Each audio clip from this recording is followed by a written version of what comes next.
को इकट्ठा करती रही। फिर ऑटो रिक्शा वालों पहले ठहरने के लिए सबको यहाँ ले आए।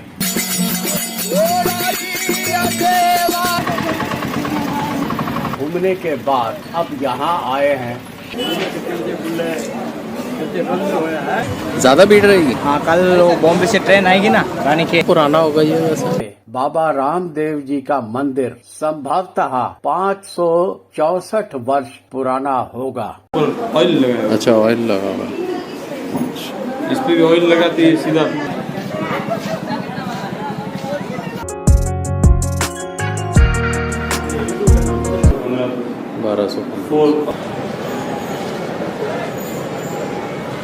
चिल्लाए रेस्टोरेंट का खाना।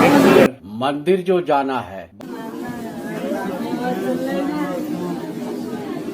दोस्तों नमस्कार। सुबह के 6 बजे के आसपास का समय है। हमारी टीम बाबो भली करे सेवा ट्रस्ट धर्मशाला से नहा धोकर तरोताजा होकर मंदिर जाने के लिए निकल पड़ी है।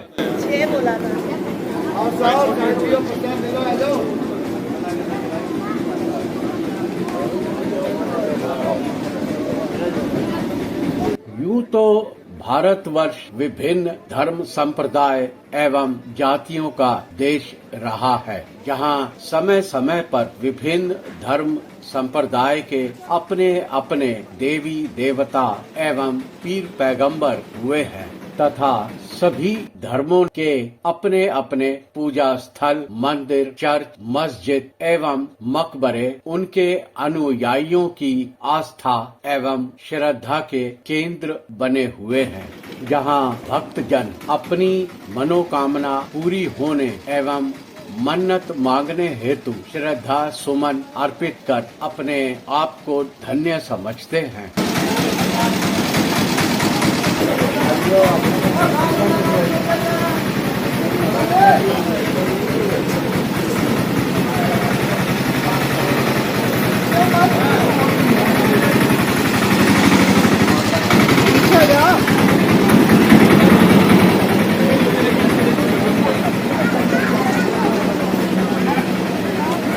बहुत कम लोगों ने देखी होगी ऐसी भीड़। यहाँ क्यों आते हैं लाखों की संख्या में लोग?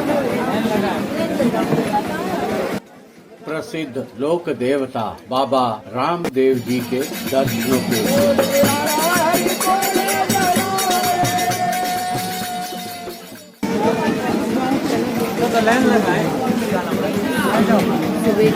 चलिए इसी दौरान आपको थोड़ा इन महान लोक देवता के बारे में कुछ बताते हैं।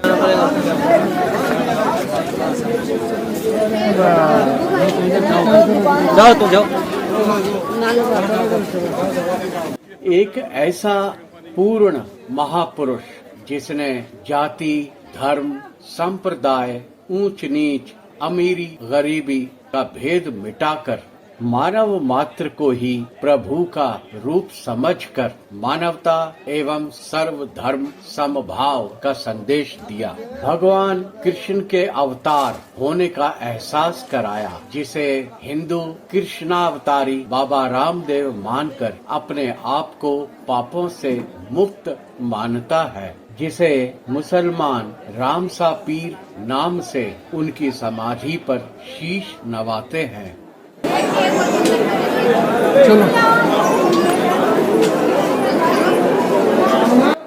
दोस्तों यही वो जगह है जिसे लोग रामदेवरा के नाम से जानते हैं और नजदीक में भारतीय रेल का रामदेवरा नाम से रेलवे स्टेशन भी है, जो आपने हमारे पार्ट 2 वीडियो में देखा होगा। रामदेवरा, जिसे लोग विख्यात नगरी रूणीचा धाम भी कहते हैं, यह स्थान पोखरण कस्बे से, जहां भारत का परमाणु परीक्षण हुआ था, 12 किलोमीटर उत्तर दिशा में स्थित है।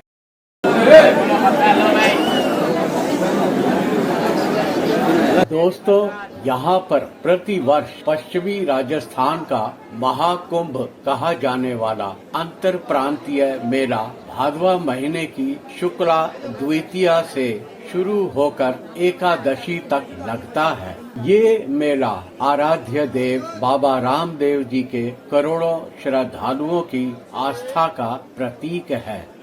2023 का यह मेला 17 सितंबर से 26 सितंबर तक लगा था और ये 639वां वार्षिक मेला था।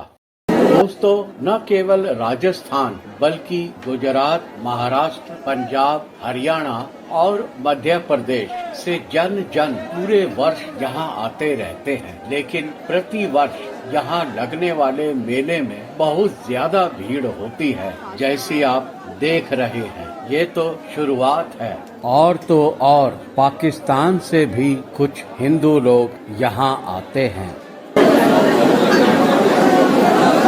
दोस्तों, यहाँ का सारा प्रबंधन तंवर वंश के लोग संभालते हैं, जिनकी कुल देवी माँ चिल्लाए का मंदिर भी यहाँ स्थित है।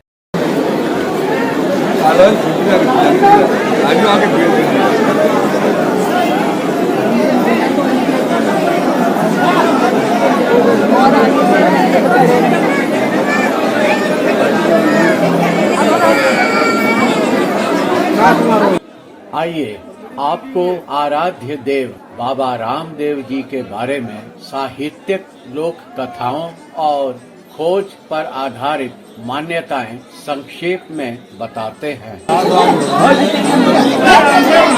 15वीं शताब्दी के आरंभ में सामाजिक परिस्थितियां बहुत विकट हो चली थी। समाज में अत्याचार, वैर, द्वेष, भेदभाव, छुआछूत बहुत ही व्याप्त था। लोक मान्यता है कि पोकरण के राजा अजमाल जी को निसंतान होने की वजह से आसपास के लोगों का उनको देखते ही मुंह मोड़ लेना और बुरा भला कहना बहुत अखरने लगा था। लोक मान्यता है कि भगवान के साक्षात दर्शन की व्याग्रता अजमाल जी द्वारिका में द्वारिकाधीश मंदिर में पहुँचे। वहाँ पुजारियों ने व्यंग कसते हुए कहा कि भगवान द्वारिकाधीश तो सागर में विराजते हैं। इसे सच मानकर अजमाल जी सागर में कूद पड़े तो उन्हें सागर तल में भगवान द्वारकाधीश के दर्शन हुए। भगवान द्वारकाधीश ने अजमाल जी की निष्ठा से प्रसन्न होकर वरदान दिया कि उनके एक पुत्र पैदा होगा और फिर स्वयं भी उनके पुत्र के रूप में जन्म लेंगे। भगवान के वरदान के अनुसार पहले बलराम जी ने राजा अजमल जी की पत्नी मैणा दे के गर्भ से विरम देव के रूप में जन्म लिया।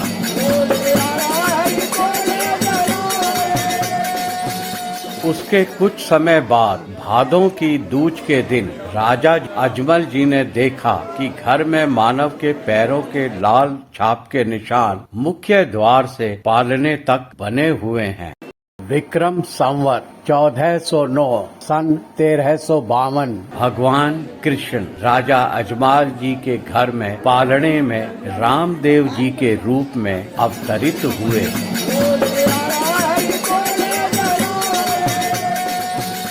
देखिए, बाड़मेर जिले में उंडू कश्मीर का यह भव्य मंदिर। दोस्तों, यही वो स्थान है जहां बालक रामदेव जी का जन्म हुआ था।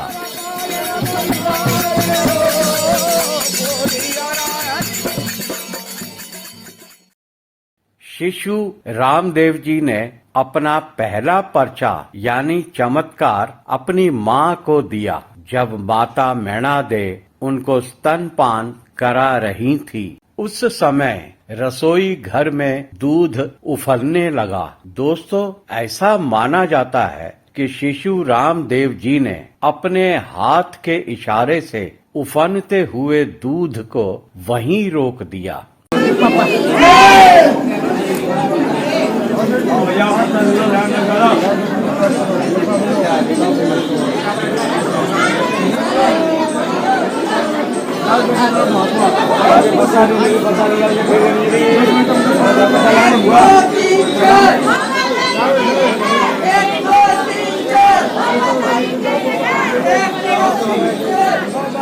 घर के पास ही में ऋषि बालीनाथ जी का आश्रम था, जहाँ वे तपस्या किया करते थे। बालक रामदेव जी ने उन्हीं को गुरु मानकर शिक्षा दीक्षा ली। बालक रामदेव जी अपने साथियों के साथ गेंद खेल रहे थे। एक बार खेल खेल में गेंद बालीनाथ जी के आश्रम में चली गई, जिसे खोजते हुए रामदेव जी बालीनाथ जी के आश्रम में पहुंच गए। आश्रम में एक भयानक राक्षस रहता था। उसके आने की भनक लगने से बालीनाथ जी ने रामदेव जी को छुपने के लिए कहा। राक्षस को इंसानी गंध आने से राक्षस ने रामदेव जी को ढूंढकर उनको खाने के लिए आतुर हो गया। तप शक्ति के कारण ऋषि बालीनाथ जी को वो छूता भी नहीं था, लेकिन रामदेव जी ने उस राक्षस को मार डाला।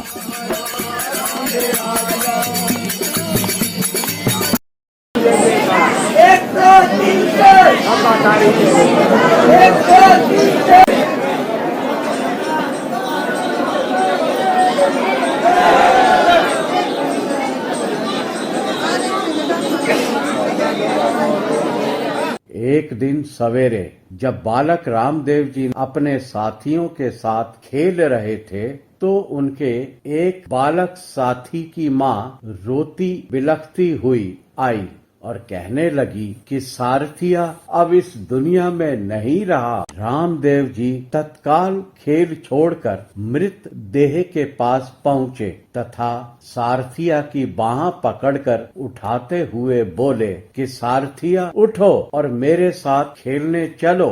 तुझे मेरी सौगंध है। लोक मान्यता है कि सारथिया कुछ ही देर में जीवित हो गया और बालक रामदेव जी के साथ खेलने चल दिया।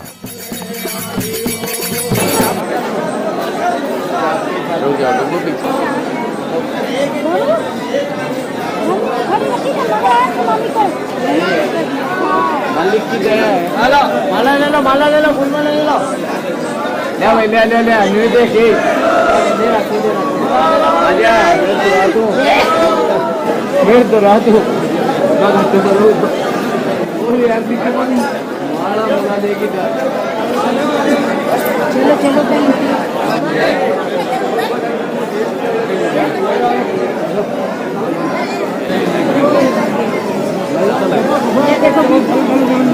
एक बार बोयता नाम का महाजन रामदेवरा निवासी विदेश से मालामाल होकर समुद्री जहाज से लौट रहा था। तूफान के कारण जहाज डूबने लगा। तब महाजन ने रामदेव जी को मन ही मन याद किया और उनसे रक्षा करने के लिए प्रार्थना की। रामदेव जी की अलौकिक शक्ति से जहाज डूबने से बच गया। रूणीचा पहुंचकर दोयता महाजन ने श्रद्धावश रामदेव जी के सामने नतमस्तक होकर निवेदन किया कि भेंट करने के लिए जो हार जब उनके लिए लाया था वह समुद्री तूफान में खो गया है।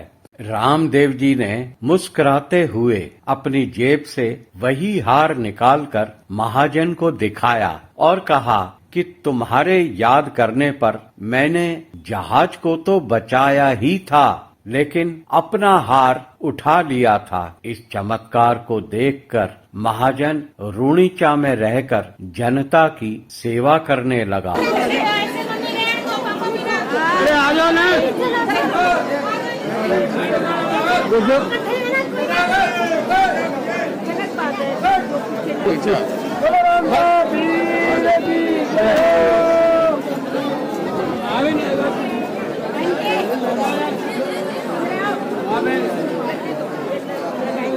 प्रसाद ले लो भैया, प्रसाद 50 रुपया 100 रुपया।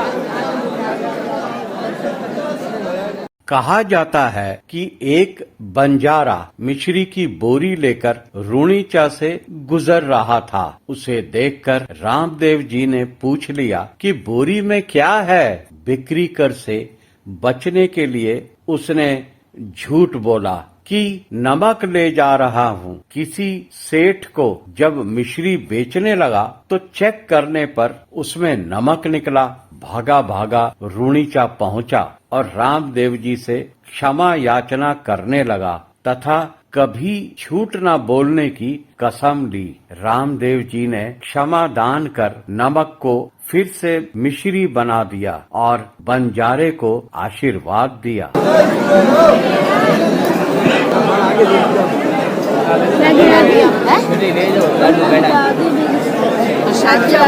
क्या 50 रुपए का दिए ये बसा ले लो।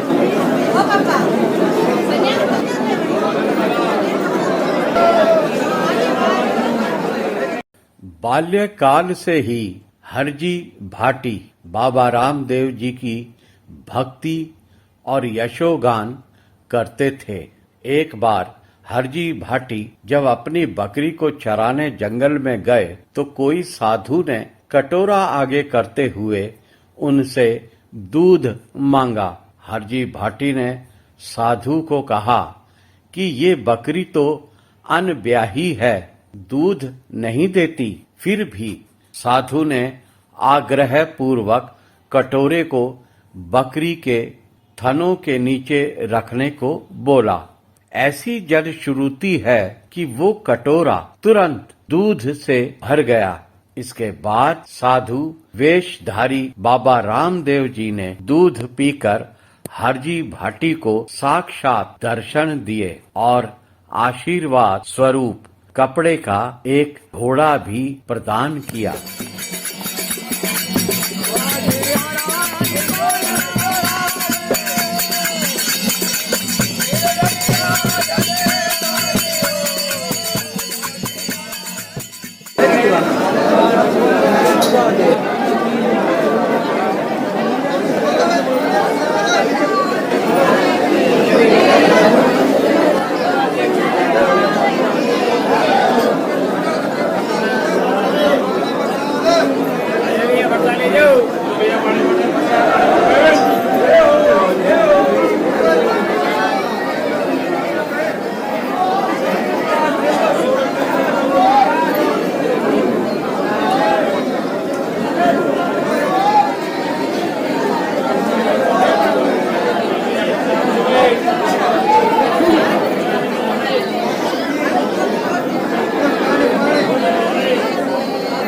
एक बार बाबा रामदेव जी की परीक्षा लेने के लिए 5 पीर आए। उस समय बाबा रामदेव जी जंगल में घोड़ों को चरा रहे थे। उन पीरों ने अपने आने का पूरा वृतांत सुनाकर बाबा रामदेव जी से भोजन मांगा। रामदेव जी ने बड़े आदर सत्कार के साथ उन पीरों को भोजन करने को कहा, लेकिन उन 5 पीरों ने दूसरे के बर्तन में खाना खाने को मना करते हुए कहा कि हम तो अपने ही बर्तनों में भोजन करते हैं और वो हम मक्का सऊदी अरब में ही भूल आए हैं। बाबा रामदेव जी उनके द्वारा परीक्षा लेने की बात को समझते हुए तुरंत हाथ पसारा और वहीं कटोरे में उन पीरों को भोजन दिया।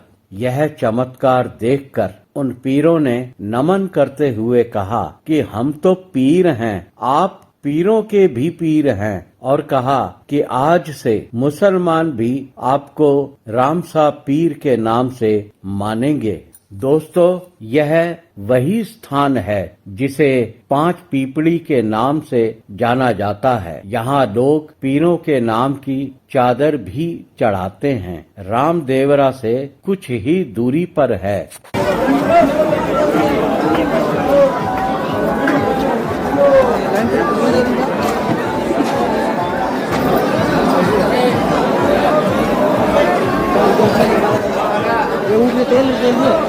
ये क्यों रे घने खास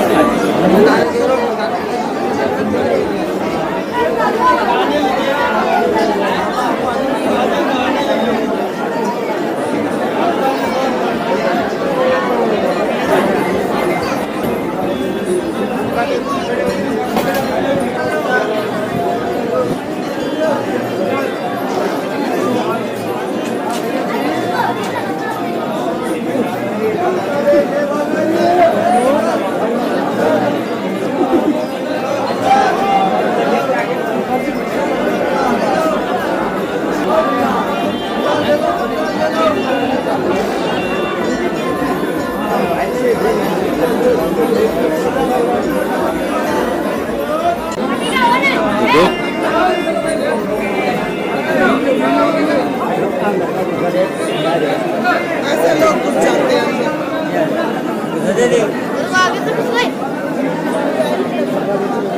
रामदेव जी ने अपने विवाह के अवसर पर अपनी बहन सुगना को लाने के लिए रत्ना रायका को पुंगलगढ़ भेजा। सुगना जी के पति कुंवर किशन सिंह पड़िहार को ये अच्छा नहीं लगा। उसने सुगना जी को भेजने की बजाय रत्ना रायका को कैद कर लिया।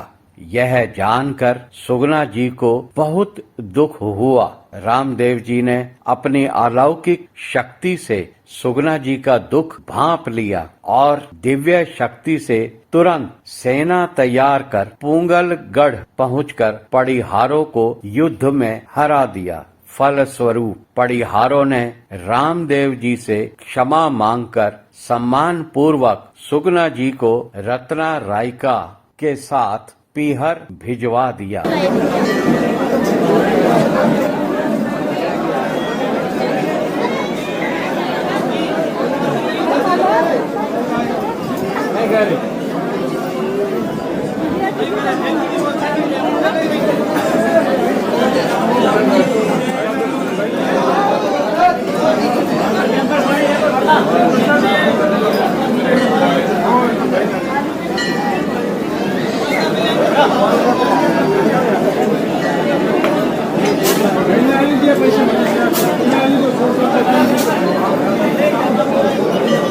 था मैं इसलिए लग गया, लगता नहीं मतलब पीछे जाता मैं तो शाम को ट्रेन है मेरे आराम से करता मैं रामदेव जी का विवाह अमरकोट, जो अब पाकिस्तान में है, के राजा दलजी सोढ़ा की बेटी नेतल दे के साथ हुआ था। पक्षाघात के कारण नेतल दे पंगु हो गई थी, लेकिन पाणिग्रह संस्कार होते ही रामदेव जी की अलौकिक शक्ति से उसकी पंगुता दूर हो गई। जब वह रामदेव जी के साथ अपने पैरों से ठीक तरह से चलकर फेरे लेने लगी, तो ऐसा देखकर लोगों को आश्चर्यचकित हो गए। बोला कि इधर से लगवा दूंगा, ठीक है लगा दे भाई, प्रसाद रहेगा, थोड़ा प्रसाद ले ले, इधर से लगा दूंगा, कोई बात नहीं, लगा दे मेरे के। नहीं हमें तो अभी निकलना है ना। हमें तो अभी निकलना है तुरंत गाड़ी से। हाँ गाड़ी फिर मिलेगी नहीं ना। अभी है गाड़ी जो इधर क्या बोलते हैं 9 बजे की है। आप कहाँ से आए हो? लालगढ़ वाली। लालगढ़ वाली पता नहीं क्या रानी के कैसे। हाँ वो गंगा जिले से। आप इधर से? हाँ इधर में जाना 9 बजे है ना। पता नहीं है, हाँ, चेक नहीं किया मैंने। 9 बजे 9 बजे ट्रेन पता लगा।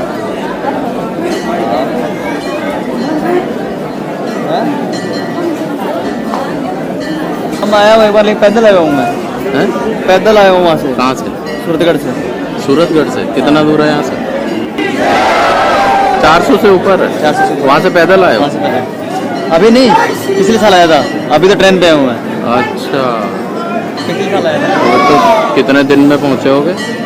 9 दिन लगे थे। मन्नत वगैरह मांगी थी? मांगी थी, लेकिन जो मांगा वो पूरा नहीं हुआ। अच्छा सॉरी, गलत हो गया इसीलिए। ऐसा माना जाता है कि विवाह के बाद जब रामदेव जी अपने ससुराल अमरकोट से पत्नी सहित बारात लेकर घर पहुँचे, बहन सुगना भाई को देखकर फूट फूट कर रोने लगी। आनन फानन में बिना किसी रस्म के रामदेव जी घर के अंदर दाखिल हो गए। बहन सुगना रामदेव जी के मृत भांजे को देखकर विलाप कर रही थी। बाबा रामदेव जी ने जैसे ही मृत भांजे को छुआ तो वो पुनर्जीवित हो गया। ट्रेन पे है, बहुत आते हैं सरदार, जिनकी पूरी होती बातें हैं। अंदर लेने तो दे देंगे ना? क्या मूवी? कहाँ से आए हो आप? सूरतगढ़ से? सूरतगढ़ से।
टाइम क्या हो रहा है फोन में?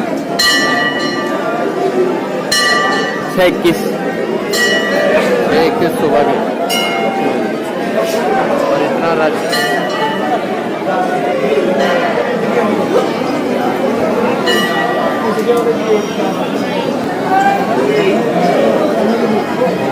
कितनी मेमोरी कार्ड इसमें है तो अभी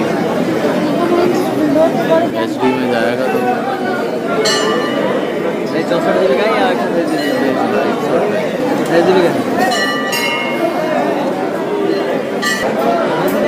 है? वैसे नहीं आएगा। नहीं, YouTube पे जाएगा ना।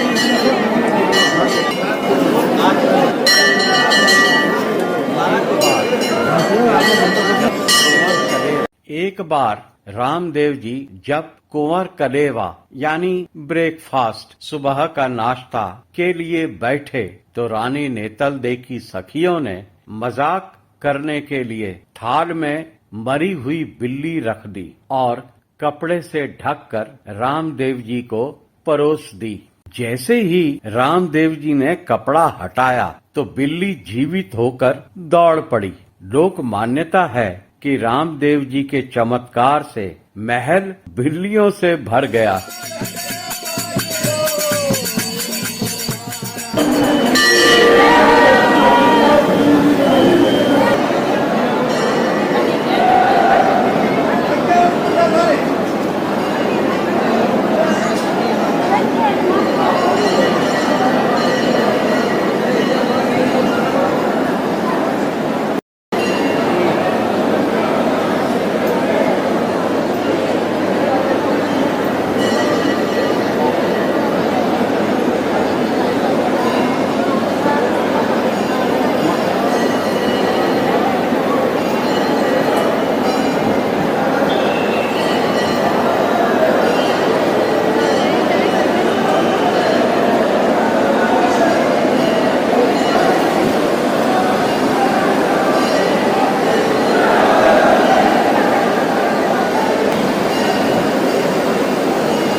महवे के रावल माल जी की रानी रूपांदे उनके गुरु उगम सिंह द्वारा आयोजित किए गए बाबा रामदेव जी के रात्रि जागरण में शामिल होने के लिए धारू मेघवाल के घर चली गई।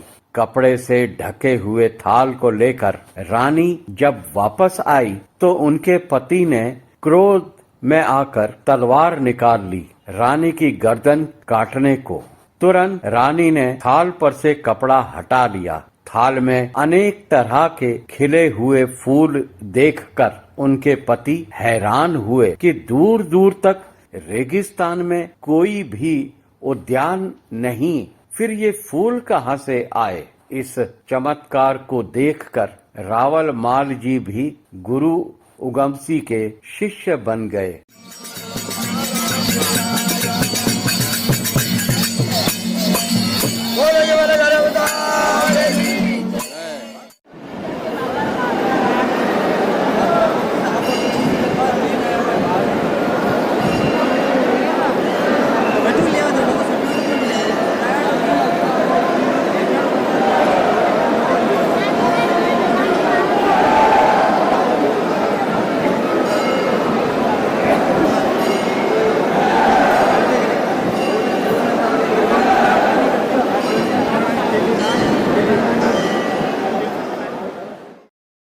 कहा जाता है कि रामदेव जी को मेघवंशी गांव से एक पेड़ के नीचे डाली के साथ एक बच्ची मिली थी। उन्होंने इसका नाम डालीबाई रखकर महल में भरण पोषण किया। रामदेव जी डालीबाई की किसी भी बात को मना नहीं करते थे। डालीबाई जी ने जब यह सुना कि रामदेव जी समाधि ले रहे हैं, वह दौड़ती हुई रुणिजा में समाधि स्थल पर पहुंची और बोली कि यह जो गड्ढा खोदा जा रहा है, इसमें पहले मैं समाधि लूंगी, क्योंकि विधाता ने यह स्थान मेरी समाधि के लिए निश्चित किया है।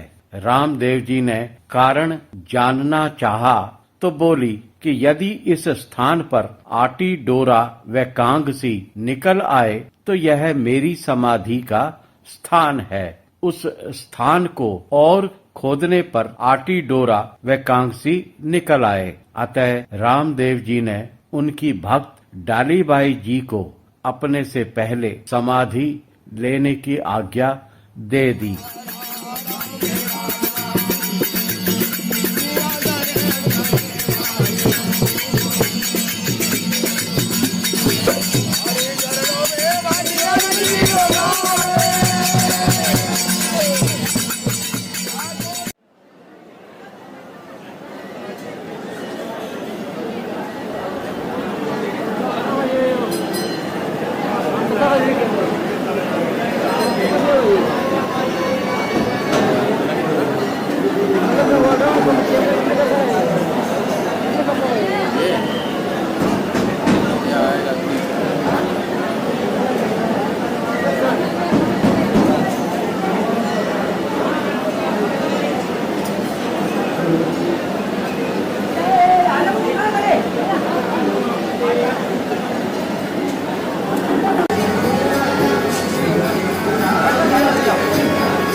बाबा रामदेव जी ने विक्रम संवत 1442 यानी सन 1385 में भादवा शुक्ल एकादशी को समाधि ली थी, 638 वर्ष पहले।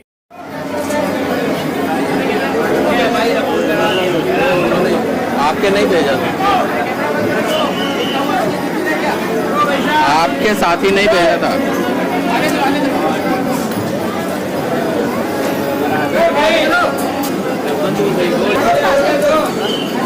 ले जाएगा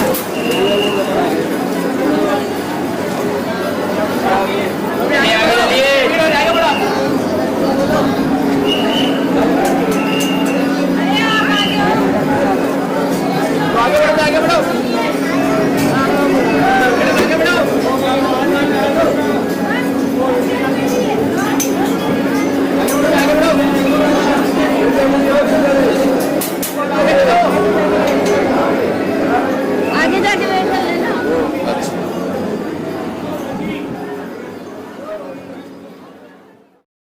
दोस्तों, वर्तमान मंदिर के गर्भगृह में बाबा रामदेव जी की समाधि स्थल है। इस स्थान पर बाबा रामदेव जी ने जीवित समाधि ली थी।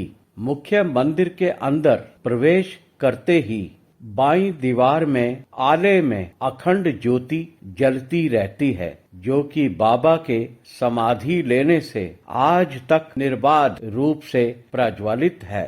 इस ज्योति से प्राप्त अंजन नेत्र में लगाने से समस्त प्रकार के नेत्र रोगों से मुक्ति मिलती है। इस मंदिर के गर्भगृह में 3 समाधियां हैं। बीच में बाबा रामदेव जी की व आसपास में दादाजी रणसी जी की व माता मैणा दे की समाधियां हैं। बाबा की समाधि पर शुक्ल दूज व एकादशी को स्वर्ण मुकुट सुशोभित होता है। इस मुख्य समाधि स्थल से आगे निकलने पर बाबा रामदेव जी के दोनों पुत्रों साधो जी व देवराज जी की समाधियां हैं। मेरी एक प्रार्थना है कि मेरे चैनल अनीजवाल को सब्सक्राइब करें अगर अब तक आपने नहीं किया है, और इस वीडियो को लाइक करें, शेयर करें। तो आगे बढ़ते हैं, आइए चले देखते हैं इस वीडियो को।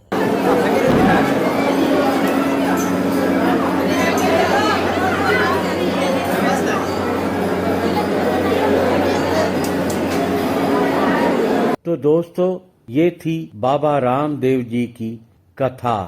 आशा करता हूं आपको अच्छी लगी होगी। कोई त्रुटि हो तो कृपया क्षमा दान कर देना, लेकिन कमेंट्स में अपने विचार जरूर लिखना। धन्यवाद।